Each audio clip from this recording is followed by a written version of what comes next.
جب مشرکین مکہ کی سازشیں، ان کی حرکات، ان کی مسلمانوں کے خلاف اقدامات اور مسلمانوں کو دی جانے والی تکالیف یہ حد سے بڑھ گئی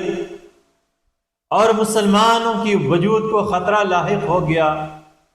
ان کی وجہ سے قبائل عرب کے اندر مسلمانوں کے لیے مزید مشکلات پیدا ہو گئی، اور قریش مکہ مسلمانوں کو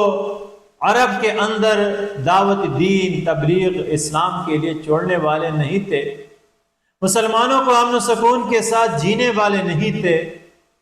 پھر اللہ تعالیٰ جل شانہ نے مسلمانوں کو جہاد کی اجازت دے دی اور باقاعدہ طور پر جہاد کے احکامات نازل ہو گئے، اور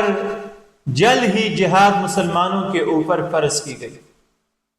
اور یہ اسلامی ریاست کی ذمہ داری قرار دی گئی کہ وہ امر بالمعروف نہی عن المنکر کریں گے، وہ دنیا سے برائیوں کے خاتمے اور نیکیوں کو لانے، انسانوں کو انسان کی غلامی سے نکالنے